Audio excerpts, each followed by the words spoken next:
Hello and welcome to Yes, You Are Brave. This is a podcast where we're going to set off on a journey together to find and build our brave, where we explore all the ways that you have been brave and all the ways that you can be brave again.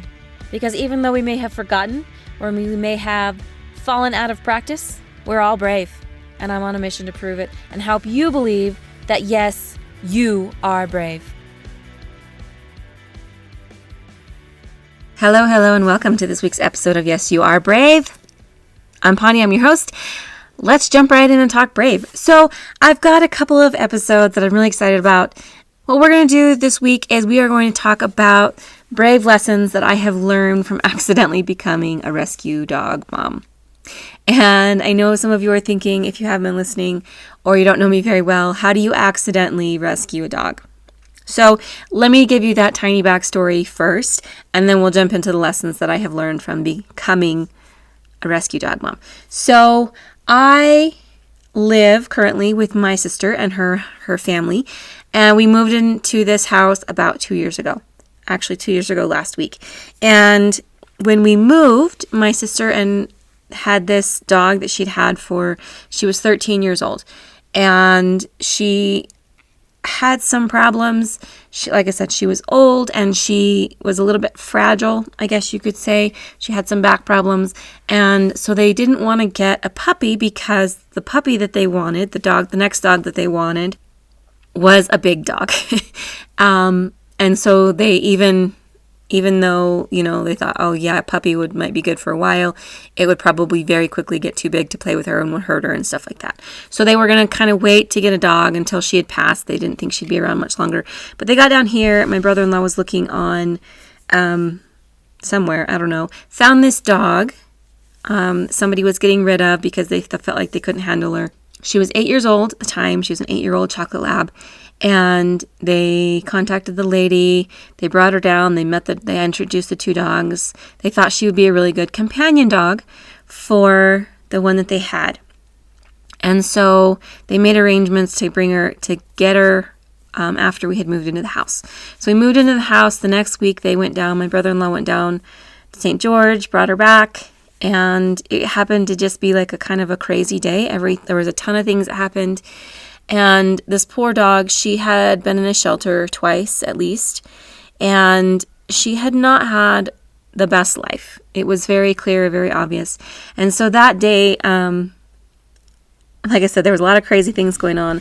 I kind of happened to be the one to sit down with her and kind of pet her and things like that. Well, long story really short, she decided she was going to be my dog. She was not supposed to be my dog. She was supposed to be my sister and her husband's dog.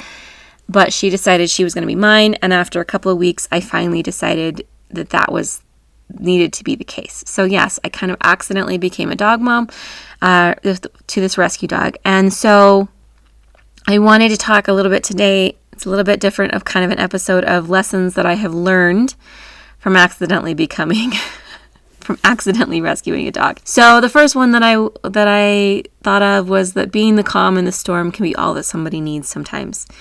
This particular dog, like I said, when she came to us, it was very clear that there had been some serious abuse in her past. There were different things that happened, became very obvious, like you couldn't lift your foot up around her for a long time. She would yelp and run away, think you were going to be kick her and things like that. And so we all made, especially like the adults in the house, we made a very big effort to just be calm. And I think that was one of the main things that she needed. We were just very calm with her, and that's what she needed. She needed calm, she needed stability, and that can be what somebody needs all the time, is just to be calm. The next thing is that just because I can't perfectly care for her doesn't mean I can't perfectly love her. And I wrote this list a while back, and I have a story that kind of goes with this. So last week I was coming home from a walk. We go for a walk around the neighborhood every day, or most days, and she loves it. She loves going for the walk. She loves all of it. Well, we got back from this walk, and we walked into the house, and I wasn't paying that close of attention, honestly, and I slammed her tail in the door. And I felt awful because, of course, it hurt her, and she yelped. And I looked, and it didn't seem like it was that bad. But then I realized a little bit later, because she had followed me around and was wagging her tail a lot, I realized that it was bleeding, and I had been quite bad. And I felt awful. Like I was failing her. And in that moment, like I said, I feel like I was failing. But I realized later, there was also this voice of like, you're not failing her just because you had a bad moment. And I was talking to my sister, and she said, you're not failing that dog. It's not that I don't love her perfectly. It's that I can't care for her perfectly because I'm just an imperfect human being. And so we can't necessarily, we can't be perfect in everything that we do, but it doesn't mean that we don't love people or others perfectly. Just we can't always express that perfectly. The next thing that I've learned from her is that trust can be earned, and that it doesn't do any good to hold others' mistakes against people. It took a long time for her to trust us. I would say that it was probably close to 6 months before she felt really, truly comfortable. But she learned that we were not going to treat her like other people had treated her. And we made huge efforts. And she didn't hold that against us. Now this is her home, and this is her family, and she is very comfortable, and she has not held other people's mistakes against us. I mean, yes, there is every once in a while still just a knee-jerk reaction from her, but trust can be earned. It takes a long time sometimes, but it can be earned. The next thing is that family comes in all shapes and sizes. So after we got my dog, it was just a couple of months. My sister's dog went downhill. She had cancer, and she went downhill really fast. She only lived for a couple of months after we got my dog. And then we just had my dog for a while. And of course, my sister and her husband had been looking for other dogs, and found a dog that they had wanted forever. And so they got a Gladiator, which is a Great Dane Mastiff mix. And he is, like his names suggest and his breed suggests, he is quite large. He's probably about 125 pounds. He's huge. And then later, about 6-8 months after that, they weren't planning on it, but they got a little Cocker Spaniel Poodle mix that now sleeps with my niece and helps her sleep all through the night. And then about 6-8 months after that, we ended up with a miniature golden Labradoodle. So we now have 4 dogs that range in size from 8 pounds to 20 pounds to 60 pounds to 120 pounds. And family comes in all shapes and sizes and colors. Family can be anything and anyone, and it is not limited to who we're actually born with and around. The next thing I wanted to talk about, the next lesson from her, is that it's okay to walk away when you've had enough or you're done. So I live with my sister and her husband and their 3 kids. And my dog has been amazing with the kids. She really has. My niece just turned 3. She's the youngest of them, and she's fantastic with the kids. But when she's had enough, she gets up and she walks away. And I realized it's okay to get up and walk away when you're done, when you've had enough. Also along those lines, you can love your family and have their back and still need alone time. She does the same thing with the other dogs. She'll play with them, and she'll play with them and everything. And then she walks away and she goes to her spot, and she needs her alone time. And so it's okay to love your family, but also need your own space. And that's okay. And that's something that I like learning. It's okay to need my own space and to walk away when I'm done with whatever's going on. It's okay. The next thing that I have learned from her is that expressing your needs is actually in everybody's best interest. Specifically, this makes me think of, so like I said, she's getting a little bit older and she's very good. The upside is when she came, she was potty trained, and it didn't take her, like, she had maybe 1 accident in the house before she was sleeping in my room, and she doesn't have accidents in the house because she wakes me up in the middle of the night when she needs to go outside. And it's a double-edged sword because honestly, there are some nights when I'm just like, all I want is to sleep. And then she gets up and she wakes me up and she makes me take her outside.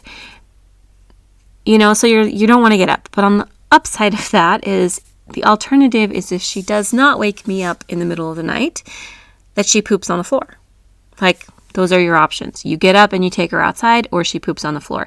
So it's actually in everybody's best interest for her to tell me that she needs to go to the bathroom, because then she goes to the bathroom outside and not inside. I don't wake up in the middle of the night or in the morning and get up in the dark and step and poop and track it all over the house. So it's actually in everybody's best interest for you to express what you need and to not beat around the bush and to not be really vague. She's got this little thing that she does in the night that tells me exactly that she needs to go outside. And she does it every time, and it is actually, everybody benefits from that. And, it also kind of going along with that, like her getting me up in the middle of the night or her getting me up in the morning.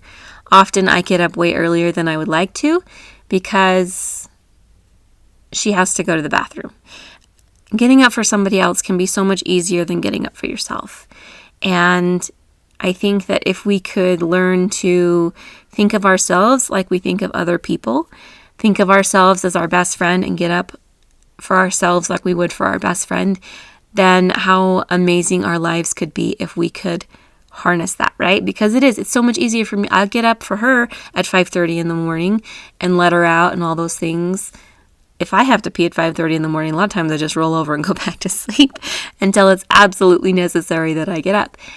But she tells me she needs to get up, and I'm up and I'm going. The last thing that I wanted to talk a little bit about, lessons that I've learned from my rescue dog. I've learned a lot, and this is just kind of like bullet points. There's so many things that I've learned from her. But the biggest thing that I think I have learned from her that I didn't quite understand fully before I got her was that commitment is scary. And I know people are thinking, oh, she's just a dog. It's not really like that big of a commitment. But an animal, I feel like if you're going to have animals, that you should take care of those animals. And in my mind, it is a commitment to the end of their life. It's a big commitment. And tiny tangent. I don't feel like you should get an animal if you don't plan on taking care of that animal until it is done with its life. Especially pets like dogs and cats and things like that. But that's for another time. But commitment is really scary. And I didn't realize how scared I was of commitment until I got her. Like all of a sudden, there was something holding me somewhere. There was something that I had to do. There was something that I was committed to. It was kind of scary. And I was a little bit resentful at first because I wasn't quite ready for that commitment. I wasn't quite ready to be like, oh, like I can't just grab a bag and throw it in the car and go and do whatever the heck I want. I have this other living, breathing being that I have to take care of. And so commitment can be scary. And I think that sometimes we kind of throw that around like, oh, they're just like afraid of commitment. And it's like this terrible thing. And I think that I didn't realize how real it was and how almost debilitating it can be, and how, it's not so much that you don't want those things in your life. You don't want the commitment. You don't want the roots and the ties or whatever. It's that it's scary, and it's hard to feel like you're good enough that you can actually take care of them in a way that they need to be cared for, and that you're not going to screw it all up. That can be scary. So those are some of the things, again, like I said, that I have learned from my rescue dog. I know it's a little bit different of an episode than it normally is, and we will have a few more of these type of episodes, lessons learned from different things. And I'm not saying that you need to go out and get a rescue dog. That's a big commitment, and it's not something that I would ever do by accident again. But there are so many ways to learn, and there are so many places we can gain knowledge from. And I think that when we open up our mind, we can start learning from any and all directions. And it can be so amazing and so fantastic and just make our lives so much better all the time. So my my challenge for you this week is to think about those things, the lessons from a rescue dog mom, and see what can you learn from them and how can you apply those things in your life, and maybe what is it that you needed to hear this week, and take that and internalize that. That's what I have for you this week. Please know that you are wonderful and that you are amazing and that I believe in you.